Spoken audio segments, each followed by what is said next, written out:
Hello and welcome to the Sensual Being podcast with myself, your host, Jolene Whiting. I have been a pole dance teacher for nearly 20 years. I'm also a yoga instructor, and my favourite pastimes are connecting to my own sensuality, connecting with the world, and connecting with animals as well.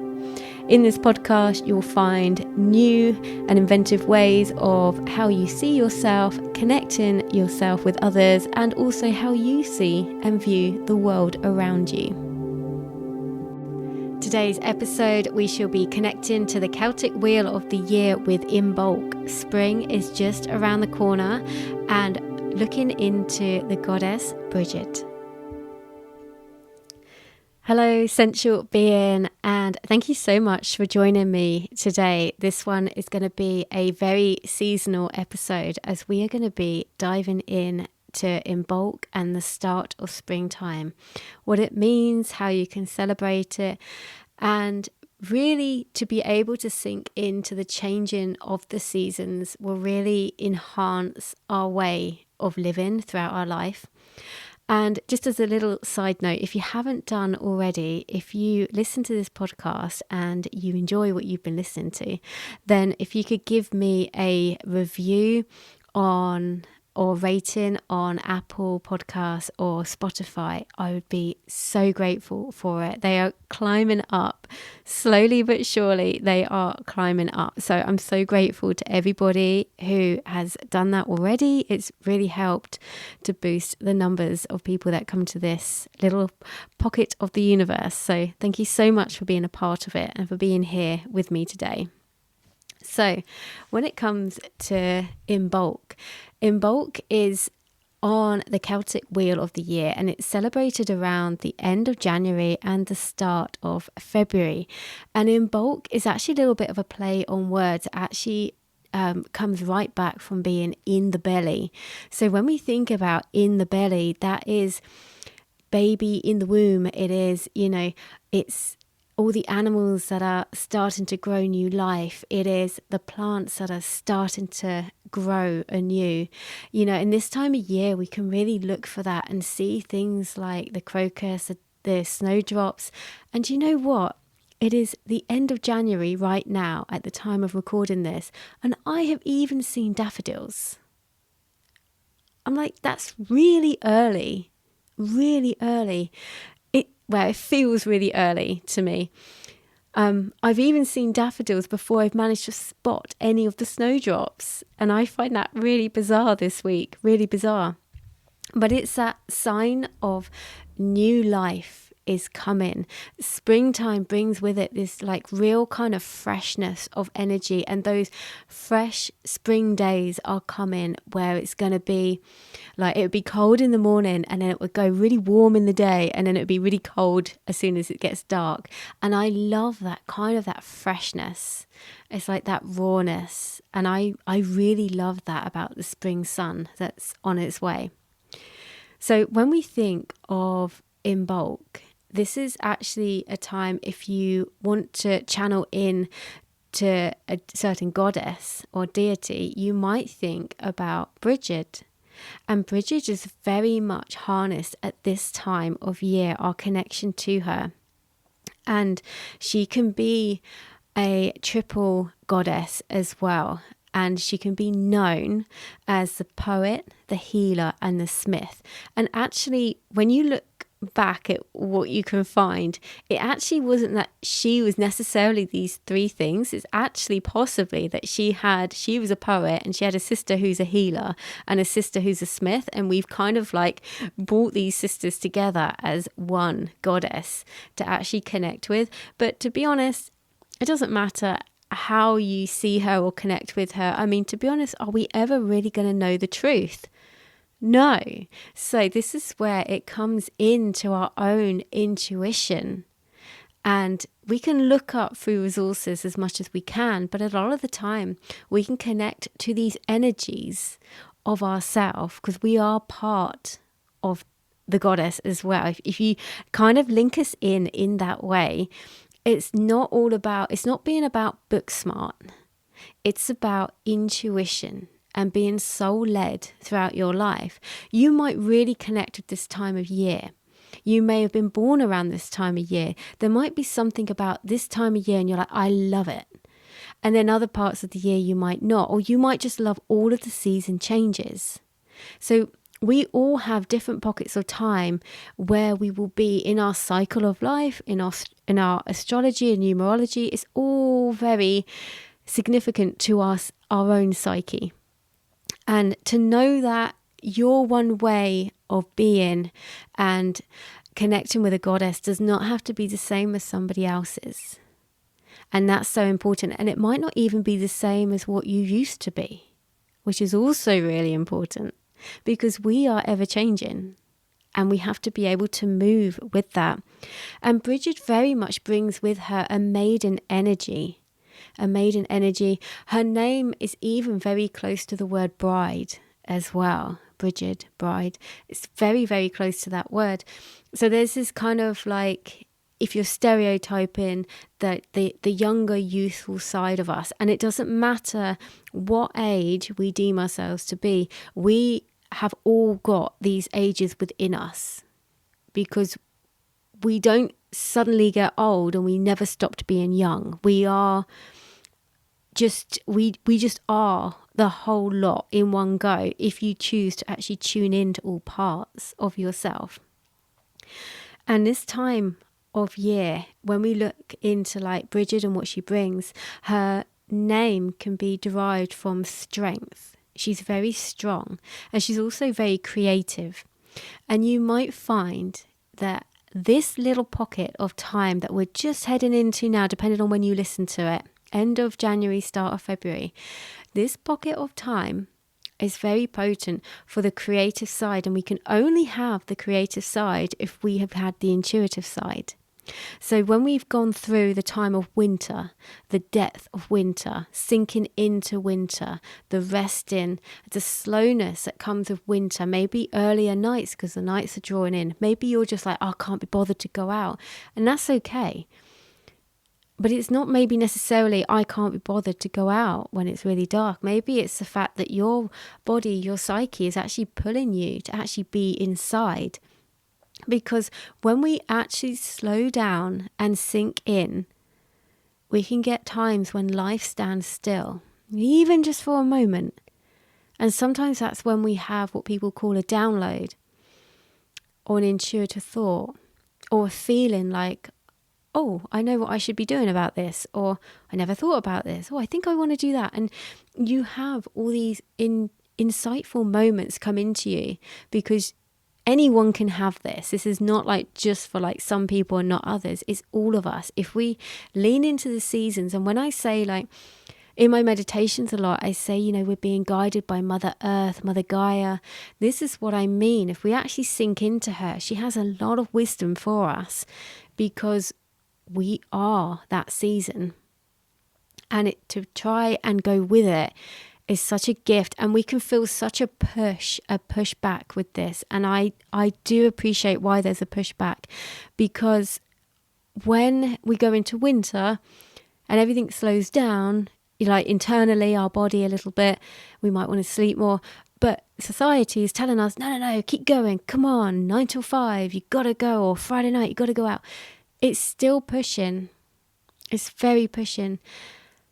So I can understand why you might be feeling like, I hate winter. I hate it, because it's really hard to sink into it with our modern day lifestyle. So you have to take everything I say with a pinch of salt and think, well, I'm not going to be resting and doing all this, but could you add in 5 minutes a day of just like, I'm going to sit down with my cup of tea.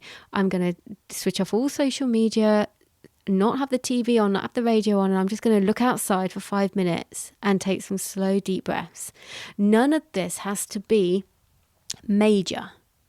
Yeah, I mean, you can go to a festival of this time of year and a Brigid festival and, you know, connect with her in that way if you want to. You could do big things, but you don't have to. You can bring it into your life however you want. And she's often called, she's part of like, this is a festival of fire time, fire, the light is returning, but she's also a keeper of the sacred flame. So you might want to light a candle, or you might want to write down some intentions that you want to put out into the world and burn them in the fire. Or you might want to put down on a different piece of paper things that you want to release and put them into the fire. And whichever way you do this, it's about the intention behind it. So if you are looking to release stuff, don't write it on the same piece of paper that you want to invoke things. So when you're going to release stuff, you write it on a piece of paper. Be very careful when you put it into the fire. But when you put it into the fire, you are imagining like that is burning away. It is going into a crisp, you know, it's being dissolved back into the ether. You don't want it anymore. But then when you put intentions in that you want to ignite into the world, you see that that smoke is being taken up into the universe, and it is like dispersing your dreams, your desires out into the world. It's a different way of seeing it. And it's all about the intention behind it. So when you work with fire, be very clear. And if you're working with a group, make sure if you are releasing something, then those people who are releasing stuff put into the fire together.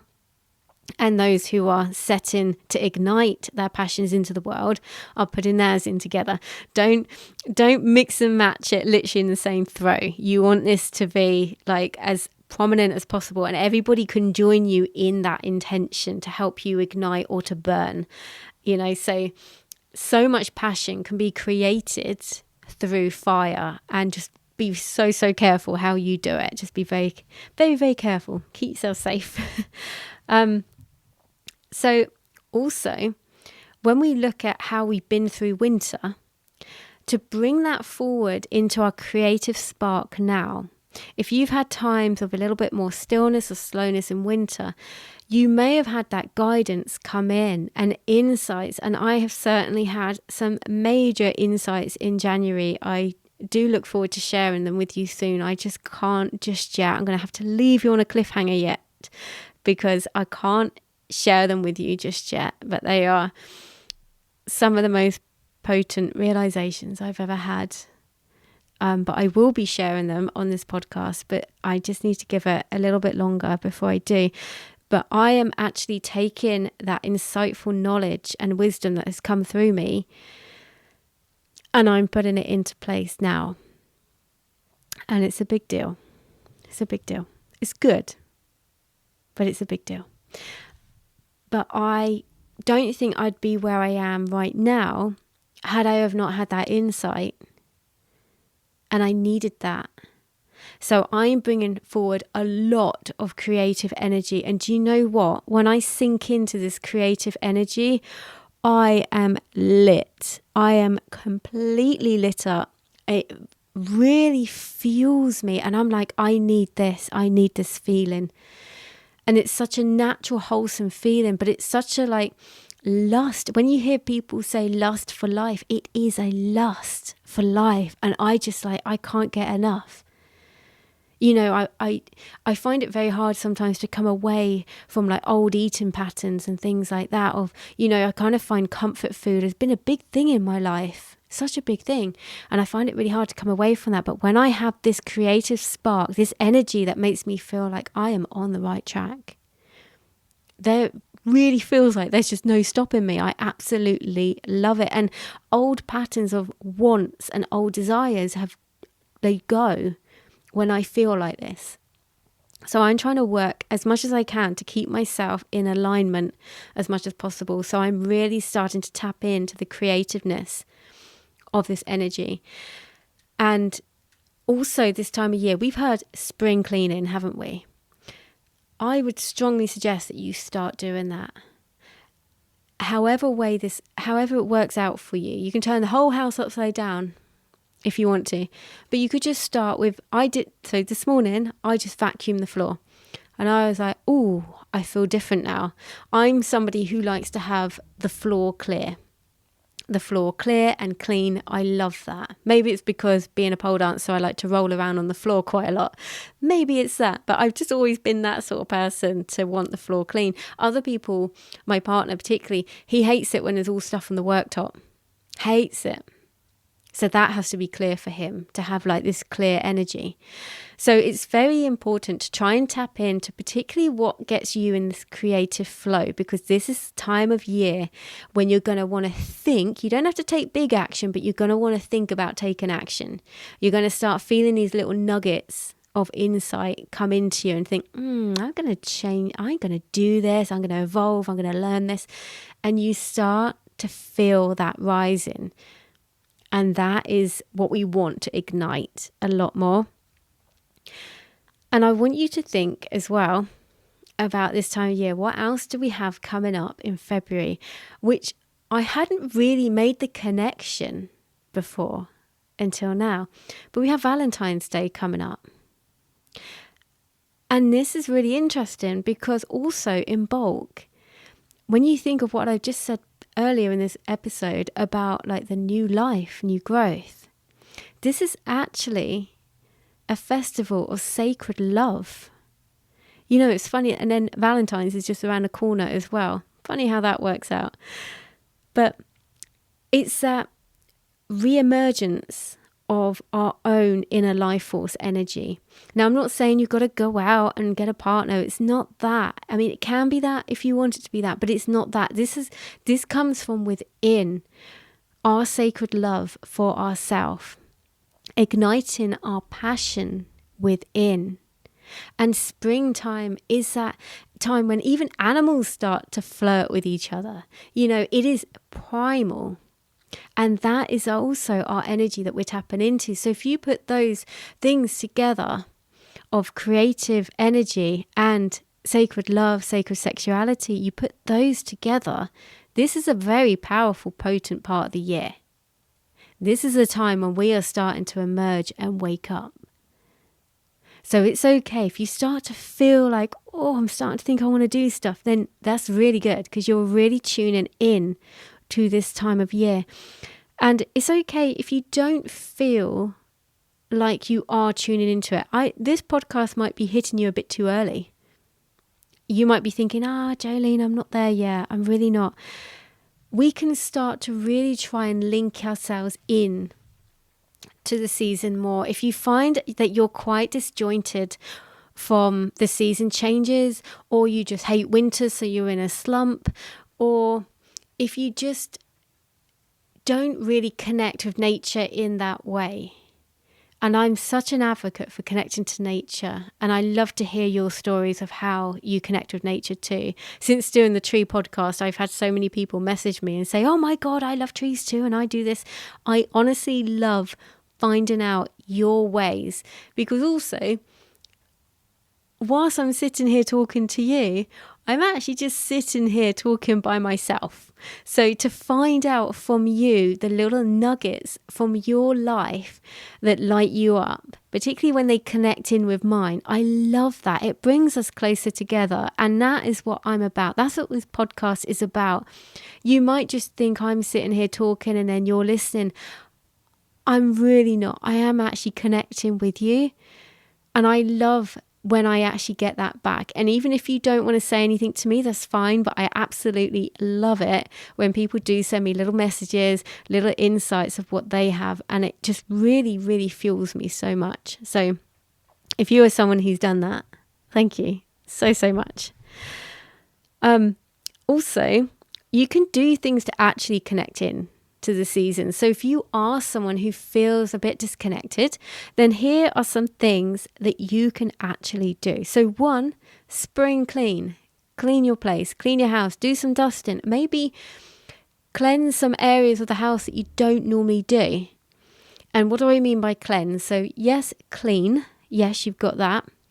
You might even want to change some of your products to be, or all of your products to be much more less harmful to the environment and to your senses.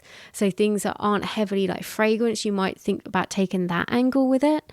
You might want to actually open the doors and windows and let in that fresh air. And it's going to be fresh at this time of year. It's going to be a little bit chilly, but actually let your house breathe. Let the house breathe. And just see how the energy feels different when you do that. Also, you might want to do like a smoke cleanse as well. You might even want to like clap your hands in different parts of the house, just move stagnant energy around. You might want to talk to different rooms in your house, use your voice. You might even just want to think in each room and give the power of your thoughts, because your thoughts carry energy.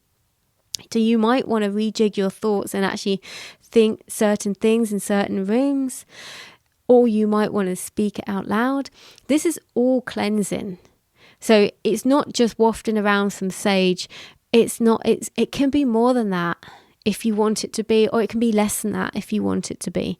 And you might even think, I'm going to go and make my own cleansing stick, my own saging stick. You might want to do that. And there are so many natural things around, like lavender, rosemary, mugwort. You can find all this stuff like naturally around at different parts of the year to actually make your own saging sticks. And that's even better because you really connect into like the power of that herb as well, which is even more beautiful. But you can do what I said before about invoking some intuition through fire.